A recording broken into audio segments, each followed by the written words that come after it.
The morning Simon Chandler rode into Hollow Creek with a sealed envelope tucked inside his leather saddlebag. He had no idea that the woman who would answer that weathered door would be the one to undo every careful wall he had ever built around his heart. The year was 1878, and the Kansas plains stretched out in every direction like a bolt of sun-bleached linen that God had pressed flat with his own hand. Hollow Creek was the kind of town that appeared on maps only because someone had bothered to pencil it in. A scattering of buildings along a dirt road that turned to mud when it rained and cracked like old pottery when it did not. There was a general store, a livery, a church with a crooked steeple, and a saloon that did more business than the church ever dreamed of.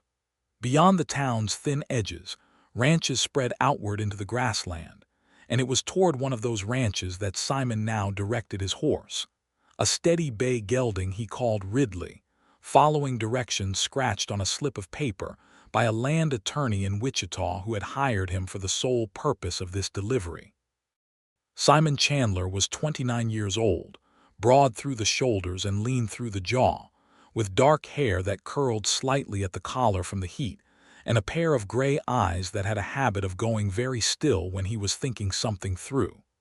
He was not a man who talked much, but when he did, people had a tendency to listen, not because he was loud, but because there was something in his voice that suggested he meant every word of it.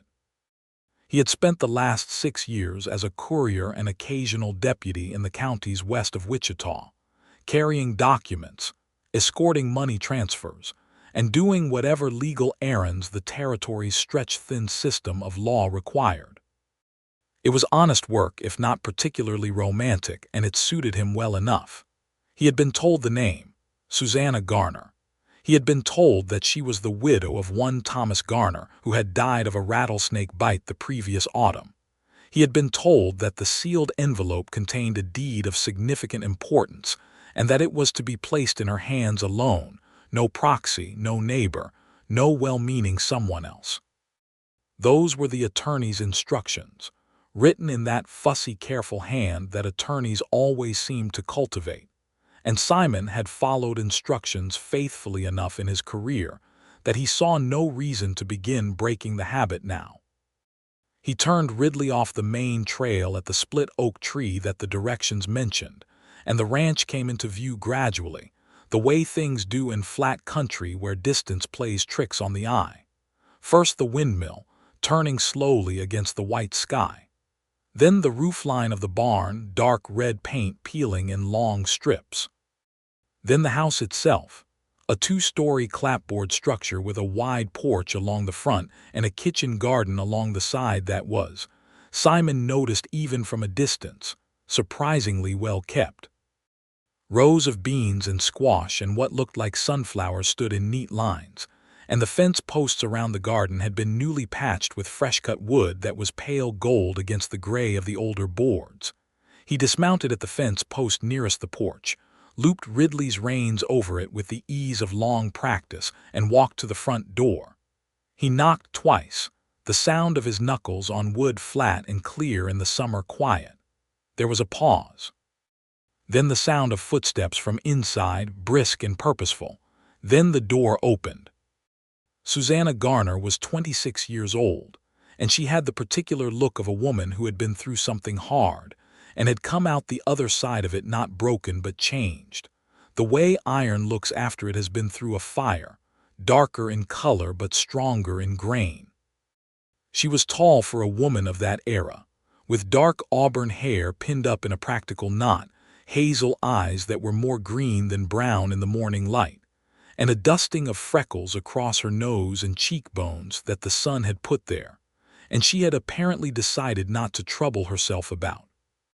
She was wearing a plain cotton dress of deep blue, with her sleeves rolled to the elbow and a dish towel tucked through her apron strings, and she was looking at Simon Chandler the way people in the territory learned to look at strangers who showed up unannounced, not unfriendly exactly, but carefully. "Can I help you?" she said.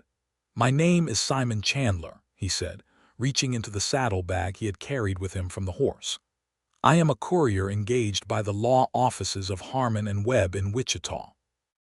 I have a document here that needs to be delivered to Susanna Garner, and I was told she lives at this property." Susanna looked at him. Then she looked at the envelope he was holding out, sealed with red wax and tied with a thin strip of cord. Something moved across her face quickly, like a cloud shadow moving across open ground. "That is my name," she said. "Then this is yours," he said, and held it out to her. She did not take it immediately.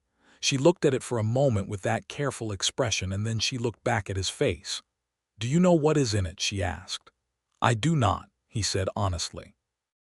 "I was told it concerned the property and that it was important. Beyond that, they did not see fit to tell me the particulars." She exhaled slowly through her nose, a breath that was not quite a sigh but was close to one, and she took the envelope from him. She turned it over in her hands, looking at the seal, at the handwriting of her name on the front in that same attorney's script. Then she looked up at him again. "Would you be willing to stay for a moment?" she asked, and there was nothing coy about it. Just a plain, honest request from a woman who was perhaps more apprehensive about a sealed envelope than she wanted to be alone with. "While I read it, I should not be long. I could give you water for your horse and something to drink yourself if you would not mind the delay." Simon looked at her. He looked at the envelope. He looked at the way she was holding it, both hands slightly tighter than was necessary. He had other deliveries to make before the week was out, but none of them today, and Ridley could certainly use the water. "I would not mind," he said. That was June 1878, and Simon Chandler never left. But that is getting ahead of the story, which deserves to be told properly, from the beginning. Because what happened between these two people happened the way real things happen. Not all at once like a lightning bolt, but gradually and then completely, the way a river carves a canyon. You do not notice the canyon forming until suddenly you look down and realize it is deep enough to stand inside. Susanna brought him around to the water trough at the side of the barn, and he led Ridley over and let the horse drink while she stood on the porch steps with the envelope in her hands and did not open it. He did not push her to. He stood at the fence with his hat tipped back on his head, and let the silence sit between them the way comfortable silences do between people who have known each other a long time, which was strange because they had known each other for approximately 4 minutes. "My husband died last October," Susanna said finally, not looking at him, looking at the envelope. "He was out checking the south fence line and he stepped wrong in the grass, a prairie rattler. He did not make it back to the house." "I am sorry," Simon said, and he meant it. "He was a good man," she said. "Not an easy man, but a good one. He built this place from nothing. That is why I am nervous about whatever this says." She tapped the envelope against her palm once, twice. "Thomas had debts I did not know the full extent of. I found that out after. A man named Clarence Doyle holds a note on the south pasture. I have been making payments, but I am behind. I have been afraid for some months that I would receive a notice of foreclosure." Simon said nothing, because there was nothing useful he could say yet. He did not know what was in the envelope. He could offer no false reassurance. So he simply listened, which turned out to be exactly the right thing. Susanna sat down on the top porch step and broke the wax seal. She untied the cord carefully, the way someone opens a thing they expect might contain bad news, with a kind of deliberate slowness that was its own form of courage. She unfolded the pages inside. She read. Simon watched her face. He saw it change.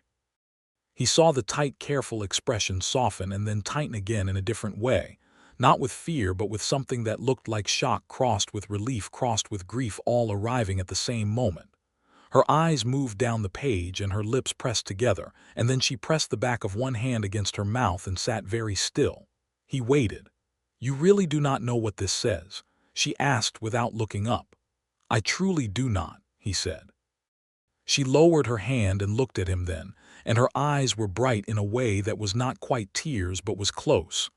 "My father," she said. "My father died 3 months ago in Abilene. I had not spoken to him in 8 years. We had a falling out when I married Thomas. He did not approve." She paused. "He has left me the deed to his property. 40 acres in the Cimarron Valley with a house, a well, and an operating cattle operation, free and clear, no debts. She looked down at the pages again. He also left a letter. What does the letter say? Simon asked quietly. She took a breath. It says he was sorry, that he watched from a distance all these years, that he knew Thomas had died and he was sorry for that too. And that he wanted me to have the land because he could not say the things in life that he should have said, but he could at least make sure I had ground to stand on. She folded the letter carefully with great precision, the way you fold something you intend to keep forever. His name was Franklin Hale. I have not said that name aloud in 8 years. Simon pulled his hat off and turned it in his hands. That is a great deal to receive in one envelope, he said. Yes, she agreed. It is. She looked at him, and despite everything, or perhaps because of everything, there was a small rueful curve at the corner of her mouth. I suppose this means I do not have to worry about Clarence Doyle anymore. It would appear not, he said. She stood up, straightening her apron, tucking the document carefully inside. Come and sit on the porch, she said. I promised you something to drink, and I keep my promises. He tied Ridley in the shade and came up onto the porch, and Susanna went inside and came back with 2 tin cups of cold water from the well and a plate of biscuits that were left from breakfast. They sat in the 2 wooden chairs at opposite ends of the porch and ate the biscuits and drank the water, and the conversation that started as polite and appropriate slowly became something else without either of them quite deciding to let it. She asked him where he was from, and he told her.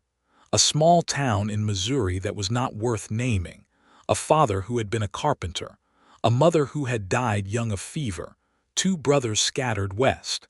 He had come to Kansas at 22 with a horse and a revolver and a moderate ability to read and write that had turned out to be more valuable than the revolver. He asked her where she was from, and she told him. Abilene originally, the daughter of a cattle dealer, which explained the competence with which she talked about the ranch operations. She had married Thomas Garner at 19 and moved to Hollow Creek and spent 7 years learning what it meant to be a rancher's wife, which was to say she had learned to do nearly everything. Do you have help on the property? He asked. I have Billy Marsh, she said.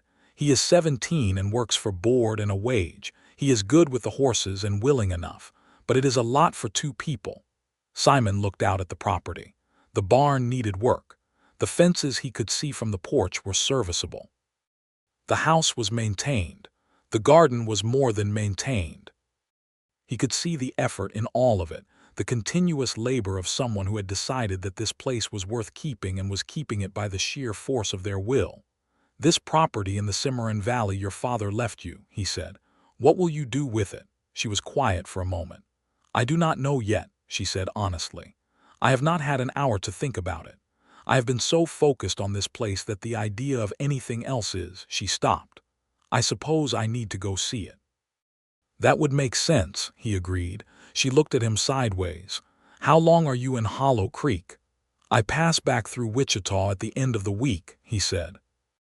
I have 2 more deliveries, one in Cedar Flat and one in Pratt. Cedar Flat is northeast, she said. Pratt is south. This is neither. He looked at her. That is true.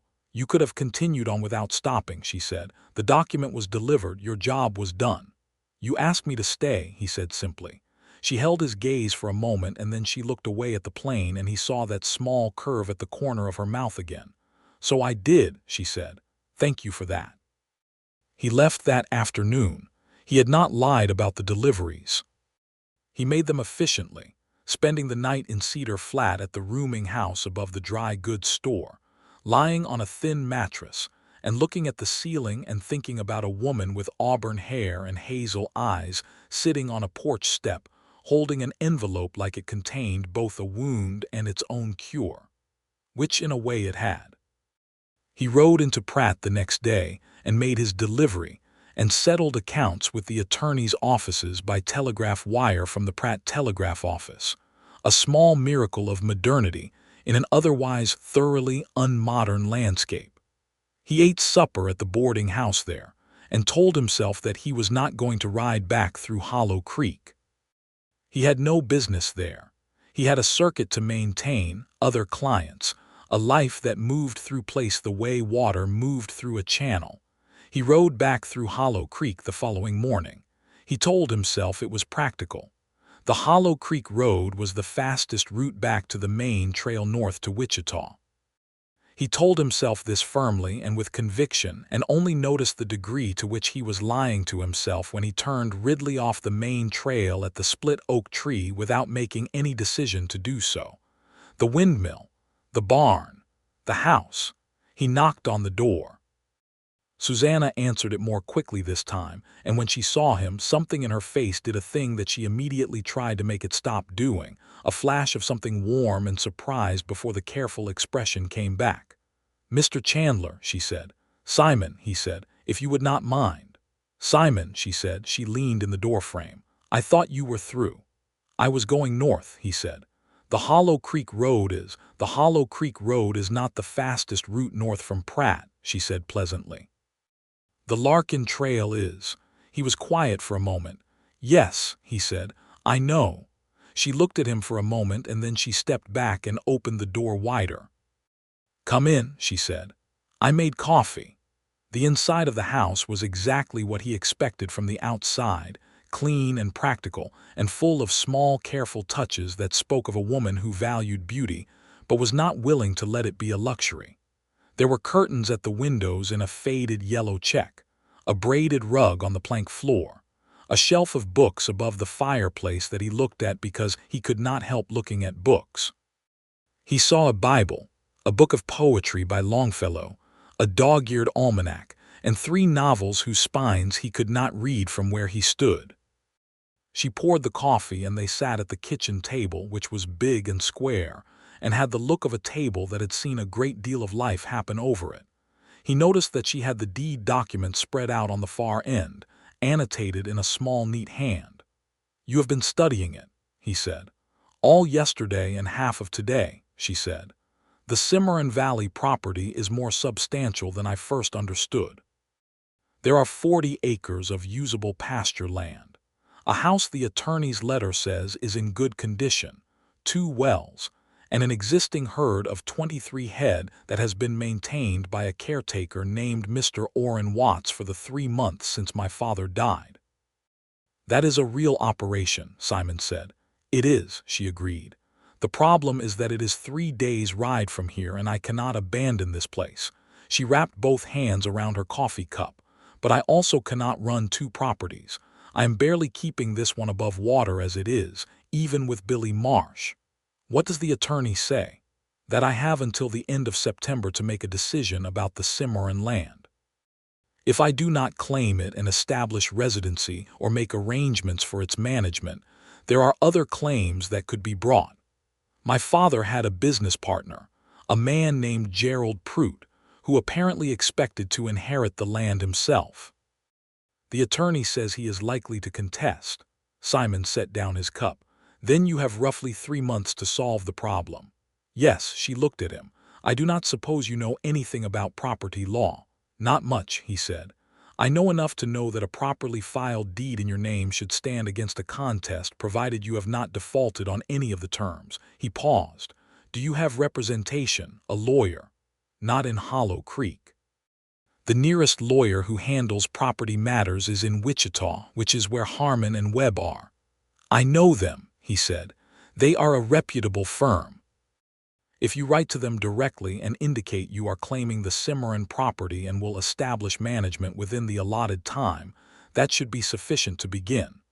She looked at him with an expression he could not quite read. "How do you know all this?"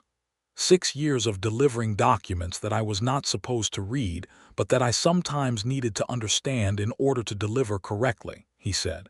"You pick things up." She laughed. It was the first time he had heard her laugh, and it was the kind of laugh that did not perform anything, just real, a little surprised, warm at the edges. It did something to the room. It did something to him. "Would you?" she started and then stopped. "Would I what?" She looked down at her coffee. "It is an imposition, forget it." "Tell me," he said. She looked up. "Would you be willing to ride down to the Cimarron Valley with me, to look at the property? I trust myself to evaluate what I see, but having someone who understands the legal dimensions would be..." She paused. I realize I have no right to ask that of you. You have your own work. When were you thinking of going? Simon said. She blinked. You would consider it. When were you thinking of going? He repeated. I would need a few days to arrange things here, she said. Billy Marsh can manage the property for a week if I leave him clear instructions. I was thinking Monday next. Simon did some mental calculating. He had no scheduled deliveries until the last week of the month. His arrangement with Harmon and Webb was irregular enough that a week's delay would cost him very little. I could meet you here Monday morning, he said. She looked at him for a long moment, and he looked back, and the thing that passed between them in that kitchen was not yet spoken, but it was already real, the way weather is real before the clouds appear. Why would you do this? She asked. You do not know me. No, he said, but I would like to. She held his gaze and did not deflect from it, which he appreciated, and after a moment she said, All right, Simon Chandler, Monday morning. I will have breakfast ready. He rode back to the main trail feeling something that he had not felt in a very long time, something that was lighter than his usual careful self, like a window had been opened in a room that had been shut up for years. The week between that Friday and Monday was the longest week Simon Chandler had experienced since he was a boy waiting for Christmas. He stayed in Hollow Creek, taking a room at the boarding house run by a Mrs. Ida Perkins, who was approximately 60 years old and had opinions about everything, and was not shy about sharing them. She told him over supper that the Garner Ranch was a fine property, and that Susanna Garner was a fine woman, and that Thomas Garner had been a hard man to live with, God rest his soul, and that it was a shame the way things had gone for the young widow, but that she seemed to be managing, and that it was none of Ida Perkins' business how anyone lived their life. Simon agreed with all of this and said very little, which pleased Mrs. Perkins greatly. On Saturday he helped the liveryman, a compact fellow named Earl Duggan, repair a section of corral fence that had given way. He did it because it needed doing and he had the time and the ability. And Earl Duggan was so grateful that he fed Ridley a double measure of oats and would not hear of being paid for it. On Sunday he sat in the Hollow Creek Church and listened to a sermon about the book of Ruth, which seemed almost too convenient to be coincidental, and thought about a woman sitting 3 days' ride south on a piece of land she had never seen that had been given to her by a father whose absence had been a kind of long, quiet grief she carried.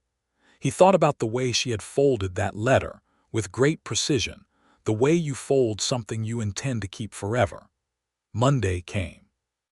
He arrived at the Garner Ranch at dawn with Ridley freshly shod, courtesy of Earl Duggan, and his own saddlebags packed for a week's travel. Susanna was already on the porch when he arrived, dressed in a divided riding skirt and a plain white shirtwaist with a sun-bleached canvas jacket over it, her hair braided and pinned, a bedroll and 2 packed saddlebags at her feet.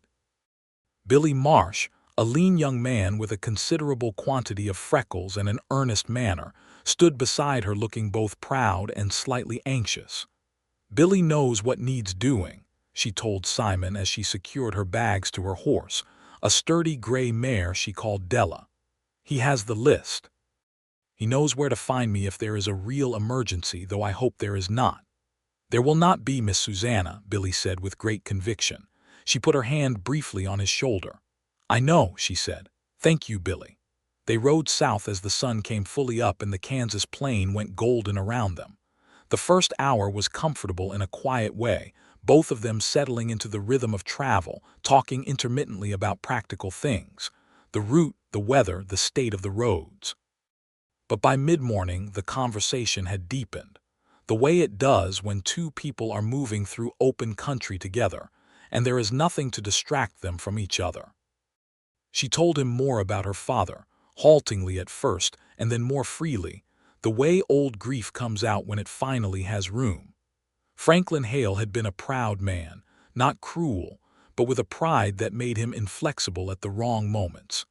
He had wanted Susanna to marry a cattle merchant's son from Abilene, a match that would have been advantageous in every practical sense.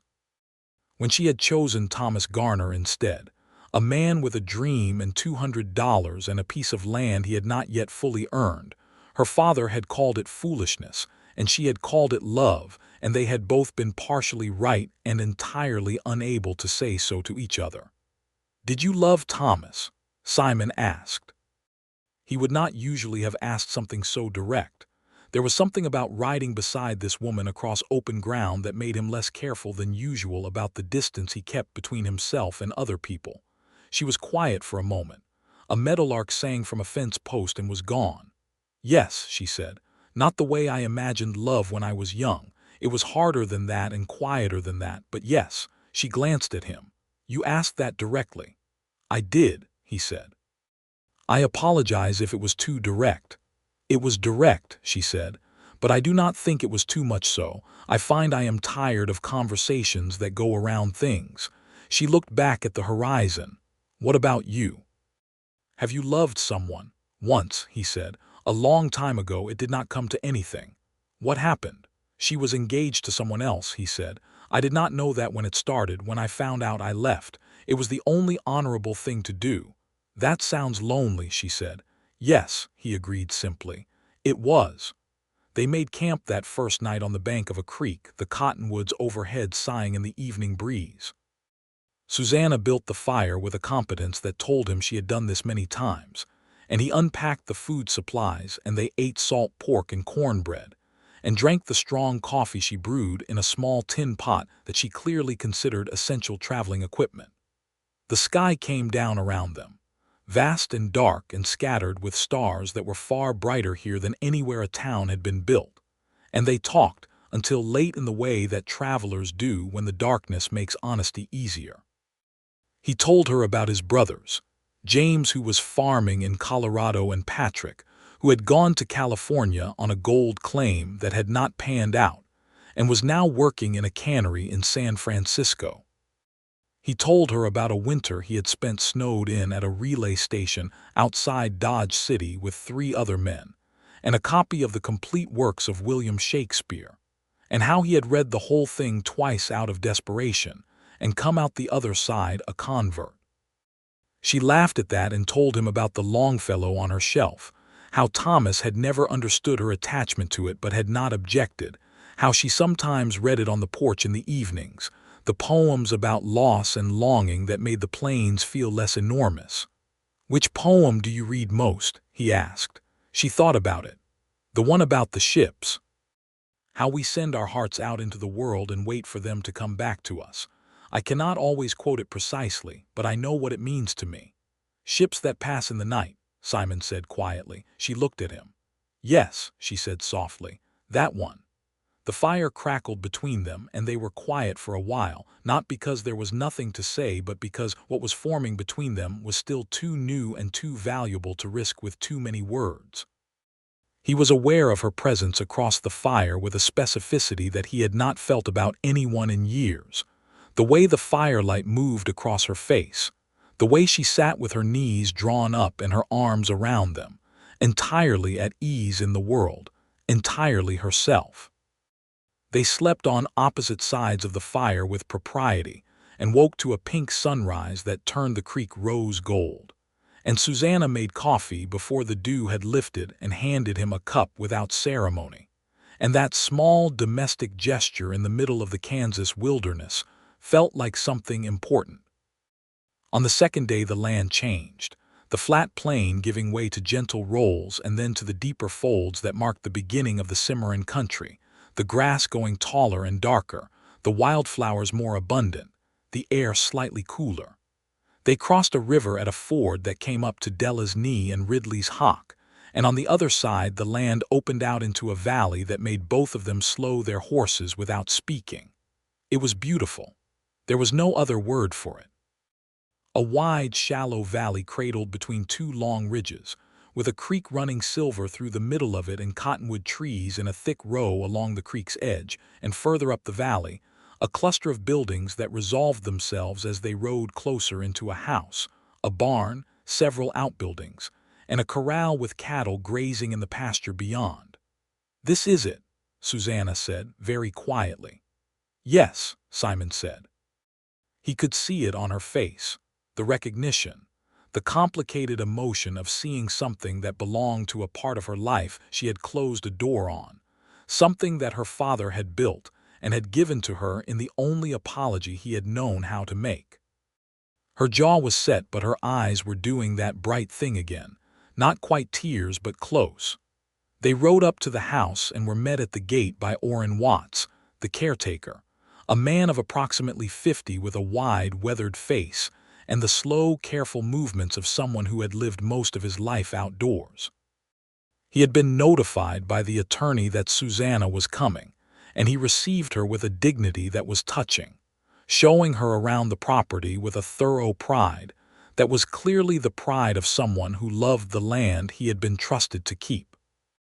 The house was larger than the one at Hollow Creek, with 4 rooms on the ground floor and a sleeping loft above, built of good timber and solid as a promise. The well was deep and sweet. The cattle were healthy. The south pasture fence needed mending, but everything else was sound. Orrin Watts told her that her father had spoken of her near the end, had said her name in his last days as a statement rather than a question, the way you say the name of something you have made peace with. Susanna received this information with a stillness that Simon recognized as the kind that requires effort, and he stood slightly behind her and to the left, near enough that she could feel that she was not alone in it, far enough that she had her privacy.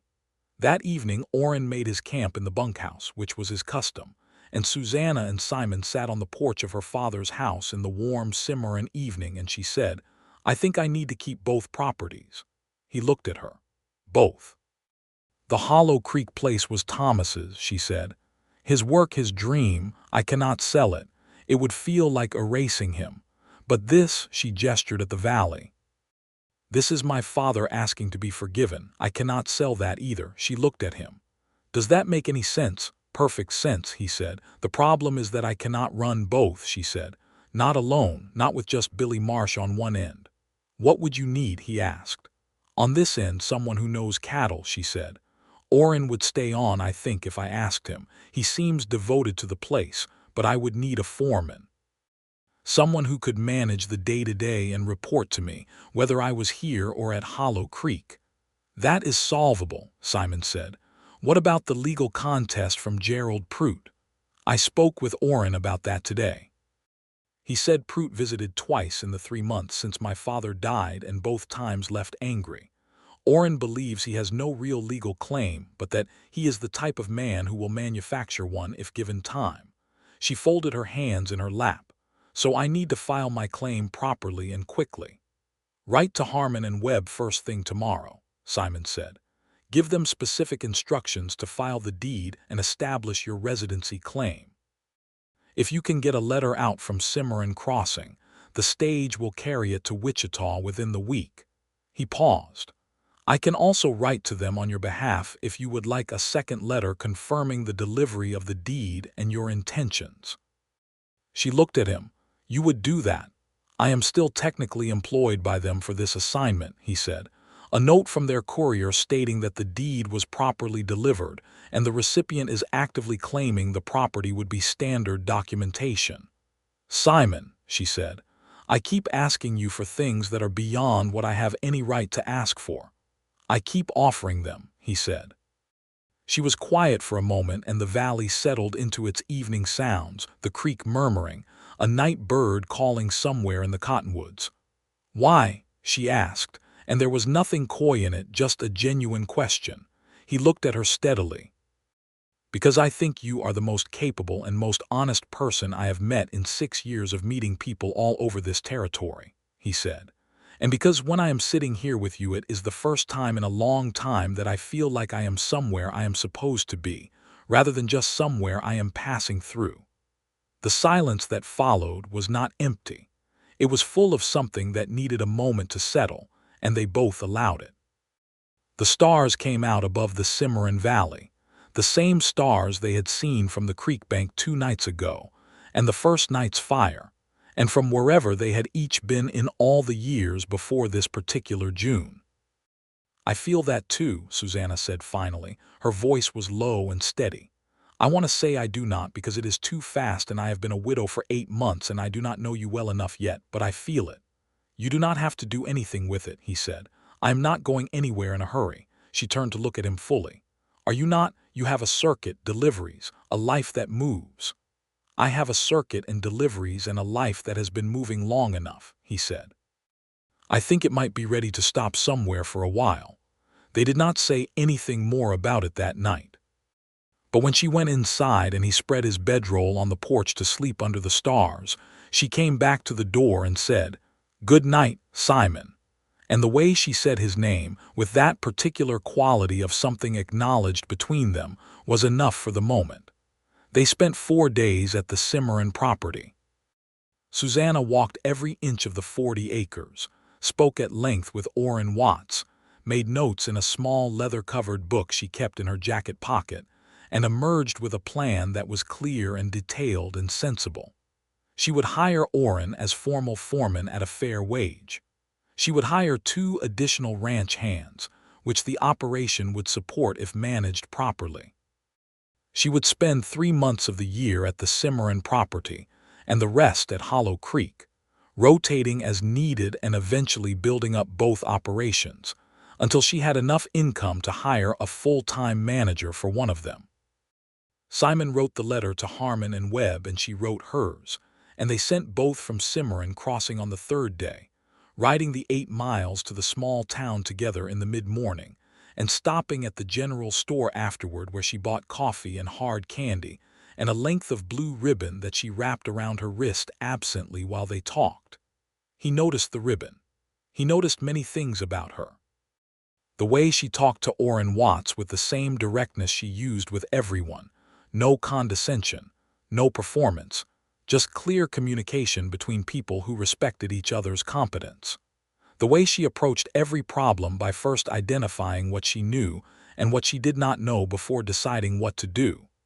The way she laughed when something was genuinely funny and did not laugh when it was not, which meant that when she did laugh it was entirely real. On the last evening before they were to ride back north, she took a long walk alone down to the creek. He watched her go from the porch and gave her the solitude of it, understanding that she was saying something to her father that needed to be said privately. When she came back in the last light, her eyes were red-rimmed and she was holding herself very straight. She sat down in the other porch chair and he did not say anything, just poured her a cup of water from the pitcher on the porch rail and set it where she could reach it. "Thank you," she said after a while. "For the water." "For knowing when not to talk," she said. He smiled slightly. "It is one of my better qualities." She looked at him, the red-rimmed eyes and the straight spine and everything complicated that lived in the space between them, and she said, "What happens when we get back to Hollow Creek?" "What do you want to happen?" he asked. She stopped and started again. "I want to know you better. I want more conversations like the ones we have had this week. I want to know about your father, the carpenter, and your brothers in Colorado and California, and what you have read and what you have seen. I want to know what you are like when things go wrong and when they go right." She paused. "I am not asking for promises. I am too practical for that, and so are you. But I am asking whether you meant what you said about not going anywhere in a hurry." "I meant it," he said. "Then when we get back to Hollow Creek," she said, "I would like you to stay for a while. There is room in Mrs. Perkins' boarding house, I imagine, and there is always work on a ranch that an extra pair of hands can do if you are willing. And I would like to spend time with you and see what this is." "That is the most practical declaration of interest I have ever heard," he said. She raised an eyebrow. "Did you want something less practical?" "No," he said. "I found it entirely perfect." She smiled at that, a real full smile, and it was the most beautiful thing he had seen in the Cimarron Valley, which was saying something. They rode back north over 2 days and arrived in Hollow Creek on a Thursday afternoon to find that everything at the Garner ranch was intact and that Billy Marsh had, against all reasonable expectation, also fixed the section of porch rail that had been loose for 2 months. Simon took his room at Mrs. Ida Perkins' boarding house and agreed to a weekly rate. Mrs. Perkins looked at him with the look of a woman who understood exactly what was happening and approved of it, but was far too dignified to say so directly. The summer of 1878 in Hollow Creek was, by any accounting, a good summer. Not easy exactly, because no summer on the Kansas plain was easy, but good in the specific way that things are good when they are worth the effort they require. Simon settled into a routine that he would have found impossible to predict when he had ridden into town 6 weeks earlier with a sealed envelope in his saddlebag. He spent his mornings helping on the Garner ranch, which he could do without any loss of professional standing, since his arrangement with Harmon and Webb had always been flexible. He spent his afternoons on whatever courier work came through Hollow Creek, of which there was always some, because the territory never stopped requiring documents to be moved from one place to another. And he spent his evenings on the porch of the Garner ranch with Susanna Garner, in the long amber light of the Kansas summer, talking. They talked about everything: books and weather and politics and history, and the curious particulars of other people's lives as observed from the outside. She had opinions about the railroads and about land rights, and about the treatment of the native peoples of the territory, opinions that were formed from observation and reading rather than sentiment, and she expressed them with a frankness that he found exhilarating after years of conversations that carefully avoided anything real. She had seen, she told him, the way the Cheyenne and Arapaho and other nations had been pressed off their lands in the decades before, the injustice of it written into the landscape in the abandoned campsites, and the lost trails, and the stories that the older settlers told in ways that tried to make dispossession sound inevitable when it was not. She did not hold herself apart from the history her culture had made. She simply saw it clearly and said so. He respected that more than he could easily articulate. He told her about a winter he had spent in a relay station with a Cheyenne man named Standing Elk, who had been working as a horse trader and been caught by the same blizzard that had trapped Simon there, and how they had spent 4 days together in close quarters and come out the other side with a mutual respect that had influenced the way he moved through the territory ever after. "He told me that the land does not belong to any of us," Simon said, "that we are all just borrowing it for as long as we live. I have thought about that a great deal." "That is a generous view from someone whose land was taken," Susanna said. "He was a generous man," Simon said, "more generous than the situation warranted." These conversations were the architecture of something. They both knew it. Around them Hollow Creek went on with its ordinary life. Earl Duggan at the livery, Mrs. Perkins at her boarding house, the Saturday dances at the Grange Hall, the Sunday sermons with their practical theology of endurance and grace. Simon became, gradually, a fixture of the place, the kind of person that a town absorbs into itself without formal ceremony, simply through repetition of presence. He helped Earl Duggan build a new fence along the livery's east property line. He sat on the store porch with the old men who gathered there in the afternoons and listened to them talk about the old days, which were only the previous decade, the way old men make of recent history something mythological. He rode out twice to help Susanna with cattle work on the Garner ranch, and was respectably useful at it despite having no particular background in ranching, and earned Billy Marsh's cautious approval by doing the unglamorous work without complaint. In July, a response came from Harmon and Webb. The deed was filed. The residency claim was established. Gerald Prout had indeed attempted a counterclaim, as expected, but Harmon and Webb had responded to it firmly, citing the clear terms of Franklin Hale's will and the prompt action Susanna had taken. Prout had apparently, in a fury, engaged a lawyer of his own, but Harmon and Webb were confident the claim would not survive scrutiny if properly opposed. Susanna read the letter at the kitchen table with Simon across from her. When she finished, she looked up and said, "They say we should be prepared for it to take several months to fully resolve." "Months," he said, "not years." "They say likely not years," she agreed. Gerald Prout has money and spite in roughly equal measure, apparently, but not enough of either to sustain a losing battle indefinitely. She set the letter down. "Simon, the Hollow Creek Ranch is clear. The Cimarron property should be clear by autumn. My father's letter is in the drawer upstairs. I have seeds in the kitchen garden and cattle in the south pasture and a 17-year-old hired man who has fixed 3 things this week that I had not asked him to fix." She looked at him steadily. "I think I am going to be all right." "You were always going to be all right," he said. "You would have figured all of this out without me." "Probably," she agreed, "but it would have taken longer. And it would have been lonelier." She reached across the table and put her hand over his, a brief, deliberate gesture that she did not take back immediately. "I am glad you stopped when I asked." He turned his hand over under hers, palm up, and she let her fingers rest in his, and that was the first time they had touched in any way that acknowledged what they both knew was real, and it was the quietest, significant moment he had ever experienced. In August, he kissed her for the first time, at the end of an evening that had gone long into the night, on the porch with the fireflies going about their intermittent business in the tall grass at the field's edge. They had been talking about nothing in particular, some story about a mule in Pratt that had gotten loose and wandered into the telegraph office, and she had been laughing, and when the laughter settled, she turned to look at him in the way she sometimes did, fully and without deflection, and the space between them was so small that it seemed the most natural thing in the world to close it. He kissed her gently. She kissed him back with a certainty that said this was not an accident or an impulse, but something she had decided, and he thought that was the most Susanna thing possible about it. When they pulled back, she looked at him with that steady hazel gaze and said, "I was beginning to wonder when you were going to do that." "I was trying to be respectful of the timeline," he said. "The timeline," she said, "was entirely satisfied some time ago."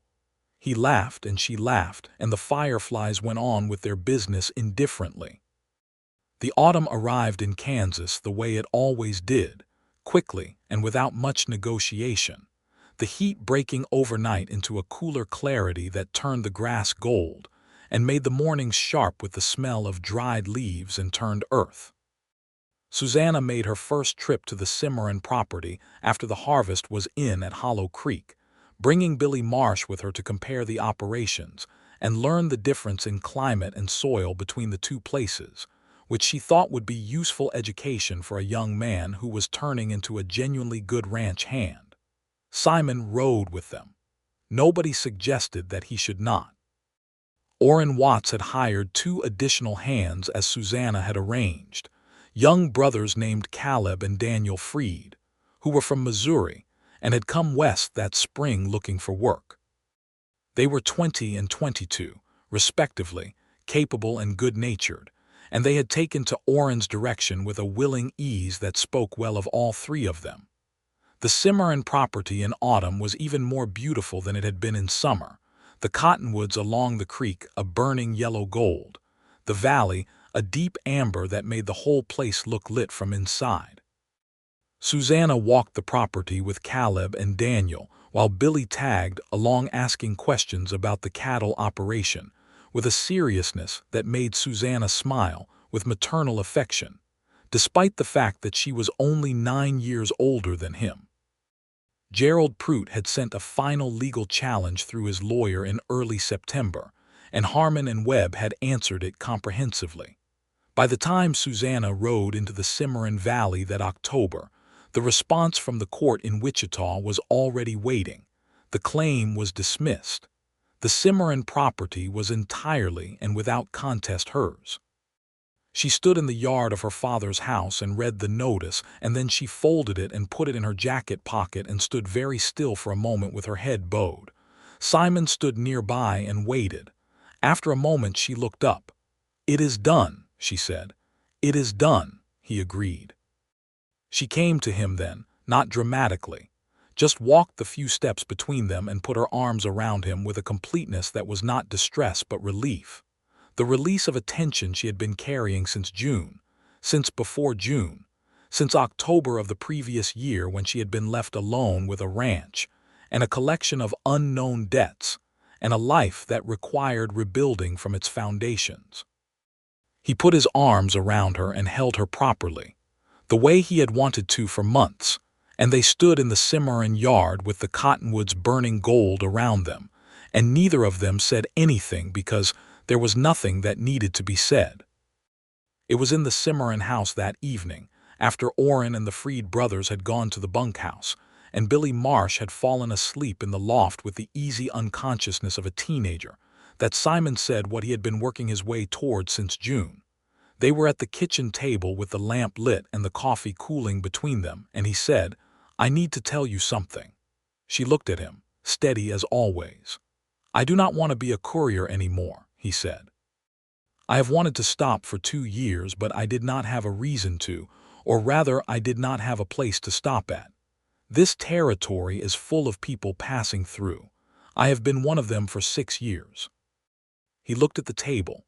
"I am a fair hand with horses. I can build and repair things. I have some skill with cattle. I have a moderate amount of money saved, more than I spend in a year, because there is not much to spend money on when you are always moving." He looked up at her. "I want to stay in Hollow Creek. I want to see if you will let me be part of what you are building here and at the Cimarron." She was quiet for a moment. "Is that a proposal?" she asked. "Not yet," he said. "Not quite. I do not want to rush you. I know that we are still, Simon," she said. "Yes, yes," she said. He blinked. "Yes to what?" "Yes to whatever comes next," she said. "Yes to you staying. Yes to being part of this. And when you are ready to ask the question you are working up to, the answer to that will also be yes." She tilted her head slightly. "I told you 8 months ago that I find myself tired of conversations that go around things. I find I am also tired of waiting for things that are clearly already decided." He was quiet for a moment. Then he said, "Susanna Garner, would you be willing to marry me?" "Yes," she said immediately, and the ease of it was wonderful. He reached across the table and she took his hand, and they sat in the lamplight of her father's kitchen in the Cimarron Valley, while the October night went quiet and cold outside, and it was the most contented Simon Chandler had ever been in his life. They rode back to Hollow Creek and told Mrs. Ida Perkins, who said she had known since June and had been waiting very patiently, and told Earl Duggan, who shook Simon's hand with great enthusiasm and said that Hollow Creek was lucky to keep him. They wrote letters to James Chandler in Colorado and to Patrick Chandler in California, and to the Harmon and Webb offices to formally close out Simon's courier arrangement with them, which Simon did with gratitude and a sense of completion rather than loss. The wedding was in November, 1878, in the Hollow Creek church with the crooked steeple, on a day when the first frost had laid itself thin and glittering over the prairie, and the sky was the specific deep blue of late autumn in Kansas. The reverend who married them was a solemn man with a kind face who had seen enough of life on the frontier to understand that the people standing in front of him had come to this moment through real difficulty and real grace, and he performed the ceremony accordingly. Billy Marsh attended in his good coat, looking simultaneously proud and embarrassed in the way of 17-year-olds at adult events. Orrin Watts rode up from the Cimarron property with Caleb and Daniel Freed, who sat in the back pew and were on their best behavior. Mrs. Ida Perkins cried in the forthright way of women who have fully earned the right to their emotions and are not interested in pretending otherwise. Simon stood at the altar and watched Susanna walk toward him, wearing a dress of deep green wool with her hair put up, and a small posy of late autumn wildflowers that she had gathered from the field at the edge of the Garner ranch that morning before dawn, because she had wanted something from the land she and Thomas had built even as she walked toward what she was choosing now. He understood that, and loved her for it. She stood beside him, and he took her hands, and the Reverend spoke the words, and they spoke the words back. And when it was done and they turned to face the small congregation, her face was full of the same clear, direct light that he had been watching for 5 months, and that he now understood was simply who she was, always, the particular brightness of a person who sees things plainly and chooses with her whole self. The winter that first year of their marriage was cold and quiet in the way that Kansas winters could be when the storms came properly, the world reduced to the house and the barn and the space between them, and the particular warm domesticity of two people who had chosen each other, and were now settled into the dailiness of that choice. They divided their time as Susanna had planned: weeks at Hollow Creek managing the home ranch, periodic trips to the Cimarron property to oversee the operation there. The Freed brothers proved reliable, and Orrin Watts was everything a foreman ought to be: steady and thorough and deeply attached to the land in his care. Billy Marsh, for his part, grew in confidence and competence through that first winter, and by spring was managing the Hollow Creek property with a capability that surprised everyone except Susanna, who had seen it coming. Simon learned the full business of ranching with the same methodical attention he had applied to 6 years of courier work, which turned out to translate better than might be expected. He was good with the horses, as he had claimed, and better than he had admitted with basic construction and repair. And by spring, he had rebuilt the Hollow Creek barn's south loft, repaired the windmill, and installed 2 new fence lines in the south pasture that would have cost 3 times as much to hire done. In the evenings they read to each other, which began as her reading Longfellow and him listening, and gradually became an exchange that stretched across an entire library of shared taste. Novels from the eastern cities that arrived by mail order from a bookseller in Wichita, political pamphlets and newspaper editorials that they argued about with the comfort of people who could disagree and come back to the same table. He ordered the complete works of Shakespeare and read her the comedies on winter evenings, doing all the voices with a complete lack of shame that made her helpless with laughter in a way she said she had not expected from a man who presented himself as quiet. "You are not actually quiet," she told him once. "You are selective." "That is a kind way to put it," he said. "It is an accurate way to put it," she said. "There is a difference." Spring of 1879 came greening up through the still cold earth, and with it came news from James Chandler in Colorado, who had married a woman named Clara the previous autumn and was expecting their first child in July. Simon wrote back with the warmth of a man who was himself newly settled and happy, and therefore inclined to celebrate others' happiness. In April, Susanna told him quietly over the kitchen table at the end of supper that she was expecting their child in November. She told him without ceremony, watching his face the way she watched everything, directly and without flinching. He set down his fork and looked at her. "Simon," she said. "I am trying," he said, "to find the right words, and I am discovering that I do not have them." "You do not need words," she said.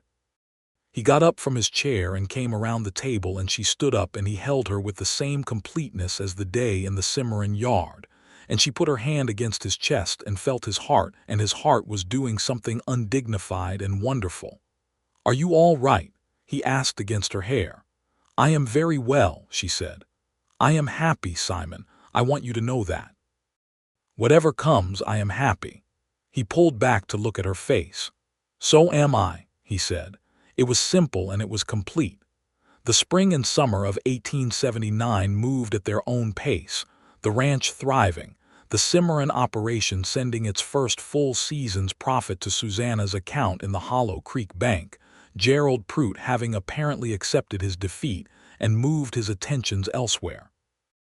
Billy Marsh, who would turn 18 that summer, had begun talking about his own ambitions, and Susanna had begun to think seriously about what she might offer him in terms of a small stake, because she believed in recognizing work properly done, and he had earned something. Simon rode to the Cimarron property twice that summer without Susanna, who was staying close to Hollow Creek as her time progressed, and managed the business there with a competence that impressed Orrin Watts enough that the older man said privately to Caleb Freed that Mrs. Chandler had chosen well, which was high praise from Orrin Watts. James Chandler's son, named Robert, arrived in July. Simon received the letter with the news and read it at the kitchen table with a feeling in his chest that was both happiness for his brother and an anticipation of something of his own that was now 4 months away. A letter arrived from Patrick Chandler in California in August, saying that the cannery had become dull beyond endurance and that he was thinking of coming east, perhaps as far east as Kansas, to see what his brother had made of himself. Simon wrote back that Kansas would welcome him, and that there was a spare bedroom at the Hollow Creek Ranch if he arrived before November, after which it would be converted. The nights grew shorter and then longer again, the summer heat bending slowly toward the copper light of autumn, and Susanna Garner Chandler moved through the days of her pregnancy with the same practical determination with which she approached everything, adapting what needed adapting, asking for help when she needed it, and not when she did not, reading her Longfellow on the porch in the evenings while Simon sat beside her, and worked on the complicated leather harness repair he had been postponing for weeks. She was strong and clear-eyed and capable, and he loved her so much that he sometimes had difficulty articulating it, not because the feeling was vague, but because it was so specific that the ordinary language of love seemed too general to contain it. He loved the way she held her coffee cup in both hands in the morning. He loved the way she argued, fairly and without cruelty, willing to be wrong. He loved the way she talked to the land, not in words, but in attention, the way she looked at the sky in the mornings to read the weather, and the way she crouched to look at the soil in the garden with a concentrated care that was its own form of conversation. He loved that she was honest about hard things and gentle about soft ones, and that she never pretended to be less than she was. He told her some of this one evening on the porch haltingly because it was harder to say than he expected. She listened. Then she said, "I love you in all the ways there are to love a person." She said it simply, the way she said everything that mattered, directly and without qualification. "I did not think I would love like this again. I was not sure I was built for it anymore. But here it is, he agreed. She reached over and took his hand, and they sat in the late September evening, while the cottonwood at the edge of the yard went gold, and the cattle grazed quietly in the south pasture, and the windmill turned against the clear sky. Their son was born in November 1879, on a cold, clear night with stars that could be seen for what seemed like the entire width of the continent. He was born with his mother's determined disposition, and his father's gray eyes, and a set of lungs that announced him to the household with great conviction. Susanna was delivered safely by Mrs. Ida Perkins, who had served as the nearest thing Hollow Creek had to a midwife for 20 years, and who received both mother and infant with a calm expertise that was enormously reassuring. Simon sat outside the bedroom door for 2 hours and then was let in, and he held his son for the first time with a carefulness that he had not applied to any physical object in his life before, an absolute attention to the smallness and the completeness of the person in his arms. "He looks like a judge," he said. Susanna laughed from the bed, pale and tired and completely radiant. "He does not. He has a very serious expression. He was just born," she said. "Give him a few hours to form an opinion about things." They named him Franklin Thomas Chandler. Franklin for her father, who had not had the chance to make things right in life but had managed it in death. Thomas for the man who had built the ranch where this child would grow up. Both names carried weight and both were worth carrying. Patrick Chandler arrived from California 3 weeks after Franklin was born, thinner than Simon remembered, and full of stories about the Pacific coast that he told over supper, with an energy that made even the stoic Billy Marsh grin. He stayed for Christmas and then for January and then through the spring, nominally because the Kansas weather was unpredictable and the roads were bad, but actually because he had found in his wandering brother's settled life something that looked worth staying near. He turned out to be excellent with horses, as Simon had known he would be, having had the same upbringing. By March, he was working at Earl Duggan's livery with a formal arrangement, and by May he had rented a room of his own from Mrs. Perkins, and by summer it was clear that Patrick Chandler was also not going anywhere in a hurry. He had met a young schoolteacher named Amelia Voss who had come to Hollow Creek to take over the one-room schoolhouse, and the two of them had commenced a careful and earnest courtship that made Susanna smile knowingly at Simon over supper. "It runs in the family," she said. "What does?" "Staying somewhere because of a person," she said. He leaned across the little Franklin, who was sitting in his chair with a piece of cornbread and an expression of great concentration, and kissed her on the cheek. "The best reason there is," he said. Billy Marsh turned 18 that summer of 1880 and came to Simon and Susanna together, which was how he always came when he had something serious to say, and told them that he had been offered a foreman position at a ranch in the Cimarron Valley, not their property but a neighboring one, and that he thought he wanted to take it. Susanna sat with this for a moment. Then she said, "That is the right thing to do, and I am proud of you, Billy." His ears went red. "You are not going to be short-handed." "We will manage," she said. "We have always managed." She looked at Simon. "And you will always have a place to come back to." They held a supper in his honor the night before he left with Mrs. Perkins and Earl Duggan and Patrick and Amelia Voss and Orrin Watts, who had ridden up from the Cimarron property specifically for the occasion. Billy Marsh sat at the head of the table and was deeply uncomfortable with the attention, and therefore deeply pleased by it, which was exactly right. He rode south the next morning in the early light, and Susanna watched him go from the porch with her son on her hip and Simon's arm around her shoulders, and she did not cry, but she pressed her lips together in the way she did when something cost her something, and Simon held her more tightly. "He will be good," he said. "I know," she said. "I know he will." The years moved after that the way years do when they contain the right things. Not smoothly, not without difficulty, but with a continuous underlying current of rightness that carried everything forward. The Kansas territory shifted and changed around them, the railroad coming through the county in 1881, and changing the economics of ranching in ways that required adjustment and adaptation. Simon proved himself a more capable businessman than he had given himself credit for, navigating the new realities of the cattle market with the same patient, methodical intelligence he had once applied to courier routes. The Cimarron property flourished. Orrin Watts remained its foreman for another 4 years before he retired to a small house in Cimarron Crossing and was replaced by Caleb Freed, who had by then had 6 years of experience under Orrin and was more than ready. Daniel Freed had married a woman named Rose from Cimarron Crossing and was raising a family on a small property of his own near the valley, remaining connected to the Chandler operation as a hired hand during the busy seasons. Patrick Chandler married Amelia Voss in the spring of 1881, and the wedding was at the Hollow Creek Church with the crooked steeple, which had by then been made less crooked by a town effort involving a block and tackle and Earl Duggan's considerable ingenuity. Simon stood as his brother's best man, and Susanna stood as Amelia's matron of honor and little Franklin, a year and a half old and of an independent disposition, spent the ceremony being managed in turns by Mrs. Ida Perkins, who had decided at some point in the past 2 years that he was essentially her honorary grandchild.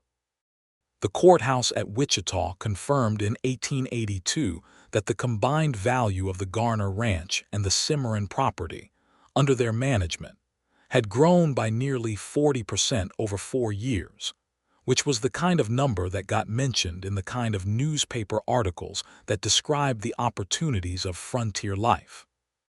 Simon was mentioned by name in one such article in the Wichita Eagle, described as a former courier who had settled in Hollow Creek and proved that a man could build something real if he stayed put long enough. He read the article at the kitchen table and showed it to Susanna, who read it and then looked at him with an expression of warm amusement. "A former courier," she said. "That is accurate," he said. "It does not mention how you came to be a rancher," she said. "No," he agreed. "I think the story of how you came to be a rancher is more interesting than the article." "I was hired to deliver a document," he said. "I delivered it. I was asked to stay while it was read." "And you never left," she said. "And I never left," he said. She looked at him across the table where so much had happened: the coffee, the letters, the deed, the supper for Billy Marsh, the first time they had held their son, and all the ordinary mornings of all the years between. "I am glad you came to my door," she said. "I am glad you had that envelope." "I am glad you asked me to stay," he said. She smiled, and it was the full smile, the one that reached her eyes and changed the light in the room. "I would have asked you longer if I had known." The second child came in the winter of 1882, a daughter this time, born during a blizzard that kept Simon from going for Mrs. Perkins until after the fact, which meant Susanna delivered with only Simon present and a lamp and a great deal of determination, which turned out to be sufficient. The baby arrived loudly and completely and was immediately named Elena Rose Chandler, the Rose for Daniel Freed's wife, who had become a genuine friend over the years, and Elena for no one in particular except that it sounded, Susanna said, like a name for a person who would know her own mind. Elena Rose lived up to this immediately and completely. Franklin took one look at his sister, then about 6 hours old, and pronounced her a good baby, which assessment he amended upward daily as she grew and proved herself entertaining company. He was a serious child in the way of children who observe everything, quick with language and with a mechanical curiosity that led him to disassemble things to see how they worked, a trait that caused Simon a complex mixture of exasperation and pride. Hollow Creek itself grew in those years, slowly and then more steadily, as the railroad brought new commerce and new settlers. The schoolhouse that Amelia Voss Chandler taught in was expanded in 1883 and a second teacher hired. A proper doctor arrived in 1884, which Mrs. Ida Perkins said she had been praying for since 1869. The church repaired its original bell tower and installed a proper bell that rang every Sunday morning with a clarity that could be heard across 2 miles of flat country. Simon and Susanna moved through all of it as people who are fully rooted move through change, adapting without being uprooted, building without complacency, keeping their attention on what mattered. In the summer of 1884, Susanna received a letter from Abilene. It was from a woman named Margaret Hale, who turned out to be Franklin Hale's sister, Susanna's aunt, a woman Susanna had not seen since childhood. Margaret wrote to say that she had heard, through the roundabout connections of family and community that span great distances in the West, that Susanna was well and had 2 children and a successful ranch operation, and that she had been glad to hear it, and that she hoped Susanna would not object to receiving an occasional letter. Susanna sat with this letter for a long time. Then she wrote back. It was not a long letter, and it was not without difficulty, but it was warm, and it opened a correspondence that continued for years, slowly stitching back a family connection that had been frayed by old pride and old pain and was now, late and carefully, being repaired.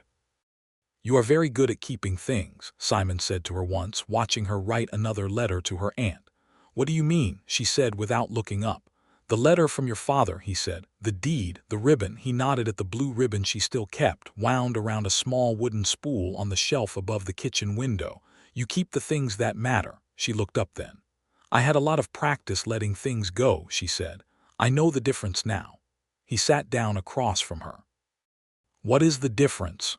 "The things worth keeping," she said, "are the ones that still have life in them, that still grow when you tend them." She looked at him directly. "You are very much in that category." He laughed softly. "I am glad to hear it." "I thought you might be," she said, and went back to her letter. James Chandler visited from Colorado in the autumn of 1884, bringing his wife Clara and their son Robert and a daughter born the previous year named Alice. The reunion of the Chandler brothers filled the Hollow Creek house with a particular quality of warmth that houses accumulate slowly and then radiate back all at once. The sound of different voices talking over one another at the supper table, children chasing each other through the yard, the specific comfort of people who grew up together and have grown apart and found their separate ways back to something like closeness. Simon watched his brother across the supper table, Robert on one side of James and Alice on the other, Clara managing the small chaos with the practiced ease of a mother, Franklin attempting to explain something about the inner workings of the water pump to his cousin Robert with great seriousness, Elena sitting in her grandfather Simon's chair, which she had claimed as her own, watching everything with her large, clear eyes. "You look good," James said to Simon later, when the children were in bed and the women were inside talking and the brothers were on the porch with the Kansas stars above them. "I am good," Simon said. "I mean really good," James said. "Not just fine. Good, happy." He looked at his younger brother. "I was not sure you would find it. You moved around so much." "I know," Simon said. "I was not sure either." "How did you know she was it?" James asked with the directness of a brother who has earned the right to ask. Simon thought about it for a while. "She asked me to stay," he said. "And when I stayed, I was more myself than I had been anywhere else." He looked at the stars. "That was when I knew." James was quiet for a moment. Then he said, "That is a good answer." "It is a true one," Simon said. "The years moved. The children grew. Hollow Creek grew. The Chandler ranches grew." Franklin Chandler, at 10 years old, had a gift for arithmetic that Amelia Voss Chandler recognized immediately and encouraged with the passionate thoroughness of a good teacher. And Susanna and Simon began corresponding with a school in Wichita about the possibility of his continuing education there when the time came. The conversations about this were long and careful, because they were both fully aware of what it meant to have a child who needed more than the local school could give, and equally aware of what it meant for a child to be separated from the family land and the family work. They did not resolve it quickly. They resolved it correctly. Eleanor, who grew up to be exactly the person her name predicted, was a different kind of intelligence, spatial and physical, and connected to the animals and the land in a way that was almost wordless, the way her mother was connected to it. By the time she was 5, she was the only person besides Susanna who could reliably manage the old gray mare Della, who had grown difficult in her old age. And Orrin Watts, on one of his visits from the Cimarron property, watched Eleanor lead Della into the barn one afternoon and said to Simon quietly that the child was something special, and Simon agreed. The deed that had started everything, the document in the sealed envelope that Simon had carried from Wichita to Hollow Creek on a June morning in 1878, hung in a plain wooden frame on the wall of the Hollow Creek house between the kitchen and the parlor.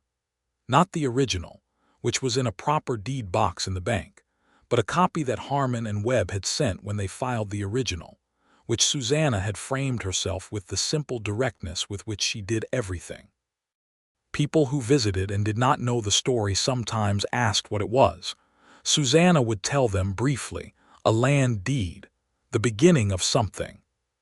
Then she would say nothing more because the full story was not a short one, and she preferred to save it for people who had time to hear it properly.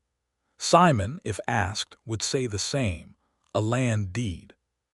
And then he would look at his wife with the look that 8 years of a good marriage puts on a person's face, that specific and unperformable warmth that is the product of accumulated real time with a person you have chosen and keep choosing. And whoever was asking always seemed to understand that there was more to the story than the deed. On a June morning in 1886, exactly 8 years from the morning Simon had ridden up the Hollow Creek Road with a sealed envelope in his saddlebag, he and Susanna sat on the porch of the Garner ranch in the early light before the children were up. She had her coffee and he had his, and the Kansas plains stretched out before them, gold in the early light, the windmill turning, the cattle moving in the south pasture with the slow morning purpose of cattle. 8 years, he said. 8 years, she agreed. "If you had known," he said, "when you opened that door, what would you have thought?" She considered this honestly, because she always considered things honestly. "I would have thought you were too handsome for a courier," she said. He laughed, surprised. "That is not what I expected." "And then," she continued, "I would have thought that I was a widow with a ranch and debts and a sealed envelope that was probably bad news, and that whatever this man's story was, it was not mine yet." She looked at the plane. "But I would have been wrong about that last part." "Would you change anything?" he asked. She thought about it. "No," she said, "not even the hard parts. The hard parts are what made the good parts worth what they are." She looked at him. "Would you?" "Not a single thing," he said. "Not the envelope or the road or the door or any day since." She leaned against his shoulder, and he put his arm around her, and they sat in the morning light while the world around them went on about its business, the windmill turning, the birds beginning, the day opening up before them like something offered freely, which was what it was. From inside the house came the sound of Franklin waking, a crash and then a deliberate silence and then his voice. "I am fine." This was his standard announcement when something had gone wrong in his immediate vicinity. Then Aliner's voice, higher and completely unsympathetic. "You knocked over the water pitcher." "I know what I knocked over." "Mama is going to." "I know what Mama is going to." Susanna pressed her face against Simon's shoulder for a moment, shaking with quiet laughter. He held her and looked out at the Kansas morning, at the land that had been given to her by a father asking forgiveness, and defended by lawyers in Wichita, and ridden across 3 days on horseback, and maintained by years of steady work by her and by Billy Marsh and Orrin Watts and the Freed brothers, and now by Simon himself, who had come to this door with an envelope, and had been asked to stay, and had never left. The door opened behind them and Franklin appeared, 9 years old and serious-faced and carrying the water pitcher which was empty. "I need to refill this," he announced. "The well is where it has always been," Simon said. Franklin gave him the look of a child who found parental observations about the obvious location of the well to be beneath commentary, and walked off the porch toward the well with great dignity. Aliner appeared in the doorway behind him, 4 years old and completely certain of herself, wearing one boot and carrying the other. "I cannot find my other boot," she said. "You are carrying it," Susanna said without looking up. Aliner looked down at the boot in her hand. Her expression went through several phases. "Oh," she said. She sat down on the top step and put her boot on. Then she leaned back against the porch post and looked out at the same view her parents were looking at, the plain and the windmill and the south pasture and the long, clear morning. "It is a good day," she announced. "It is," Simon agreed. Susanna lifted her head from his shoulder and looked at their daughter on the step and their son at the well and the land that was theirs, fully and without contest, and the man beside her who had come to her door 8 years ago and stayed because she asked, and because it was right, and because some things are decided before the people involved have the language for them. "It is a very good day," she said.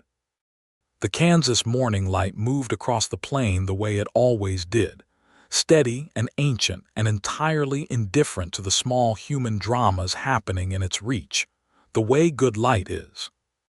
It lit the windmill and the barn and the garden where the new season's beans were climbing their stakes, and the porch where 2 people sat in the easy way of people who have come home to each other after a long time somewhere that was not home, and who know the difference, and who are grateful for it in the specific daily way that makes a life rather than just the large dramatic moments that make a story.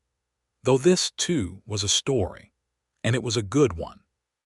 The letter from Billy Marsh came that same week, as if the anniversary had sent something back toward them from the south. He was foreman of the Cimarron Crossing Ranch now, the one he had gone to 5 years earlier, and he had married a woman named Catherine and they had a son, and he wanted to know if he might bring his family up to Hollow Creek in August, if the invitation Susanna had made 5 years ago at his farewell supper still stood. Susanna wrote back the same day. The invitation, she told him, stood the same as the day she made it, as did everything she had promised him, and she looked forward very much to meeting Catherine, and to seeing what a man she had once fed biscuits to as a 17-year-old boy had become. The August visit happened as planned. Billy Marsh arrived with Catherine, who was a steady, good-humored woman from Texas, and their son Thomas, who was 3 years old and called Tom. He walked into the Garner Ranch yard with his son on his hip, and looked around at the place he had spent his working boyhood, the barn and the windmill and the porch and the kitchen garden, and his face did the thing that places you have loved do to your face when you return to them, a softening and a recognition at once. Simon shook his hand with genuine warmth, and Susanna embraced him with the affection of someone welcoming home a person who has earned a different kind of belonging than the formal kind, the kind made of shared work and shared time and shared trust. They ate supper together and talked late into the evening, and the children played in the yard until long after they should have been inside. But nobody said so because it was August and the light lasted, and the world was generous in these moments. After supper, Billy and Simon sat on the porch, and Billy said, with some difficulty, because he was still a man more comfortable with horses than with words, "I want to say thank you. To you and to Mrs. Chandler. What you did for me, the work and the wage and the way she always talked to me like I was capable of more than I knew yet, that made me who I am now." "Susanna talked to you like that because you were capable of it," Simon said. "She does not offer things that are not true." "I know," Billy said. "That is what made it mean something." Simon looked at him, this young man who had been here when Simon arrived and had grown into someone real and solid and good, and he said, "You honor it by being the person you are." Billy looked at his boots for a moment, then he looked up. "How did you know to stay, I mean, when you first came?" Simon smiled. "She asked me to," he said. "And when I stayed, everything was better than it had been before, so I kept staying." Billy thought about this. "Simple as that. The best things are," Simon said. The evening settled around them, the Kansas stars coming out in their abundance, the children's laughter from the yard going quieter as tiredness finally won, the lamp in the kitchen making a warm square of light in the darkening world. Inside, Susanna's voice and Catherine's voice moved in conversation that had the easy rhythm of women who have found each other interesting and are happy about it. Simon sat on the porch of the house that had started as a stranger's destination and become his home, in the land that had started as a widow's precarious inheritance and become a life. And he listened to the night and thought about all the roads that had led here and all the envelopes he had carried and all the doors he had knocked on, and how none of them had led to this except the one, the right door on the right morning, the woman who had opened it with careful eyes and asked him to wait. She had not known who he was. He had not known who she was. The envelope had not known what it would change. But here they were, 8 years and 2 children and 2 ranches and one whole life later, and every thread of it woven together into something that bore weight and bore examination and held. The door opened and Susanna came out with 2 cups of coffee, because she always knew when coffee was what was needed, and she handed one to Simon and stood for a moment looking out at the stars and then sat in her chair beside him with the ease of someone sitting in a place that belongs to her, which it did, which everything here did, including the man beside her. "Billy asleep?" she asked. "Not yet," Simon said. "We were talking." "Good," she said. "Catherine is remarkable," he said. "She is," Susanna agreed. "She is going to be a good friend." They drank their coffee. The stars wheeled slowly overhead. The windmill turned in the night breeze with its familiar low sound, a sound that had become as natural to Simon as breathing, the sound of this place, his place, their place. "Are you happy?" she asked. She still asked this sometimes, not from doubt but from the habit of wanting to know the true answer rather than the assumed one. "Susanna," he said, "I came to deliver an envelope and I never left. What do you think?" She laughed, and the laughter went out into the Kansas night and was absorbed by the vast and patient dark, the same dark that had been here before them and would be here after, indifferent and beautiful and present for all of it, for the arriving and the staying and the building and the growing and the loving and all the ordinary extraordinary days that made up a life that was, by any accounting that mattered, a good one. "I think yes," she said. "Yes," he said. "Every single day." And the night settled around them, and the stars turned, and the windmill turned, and the land breathed in its slow way, and Franklin and Alina slept in their rooms above, and the Cimarron Valley lay quiet 3 days south, and Billy Marsh was in the spare room with his wife and his son, and the old ranch held all of them in the way that good places hold the people who have loved them, warmly, without condition, for as long as they stay, which, in the case of Simon Chandler, was forever.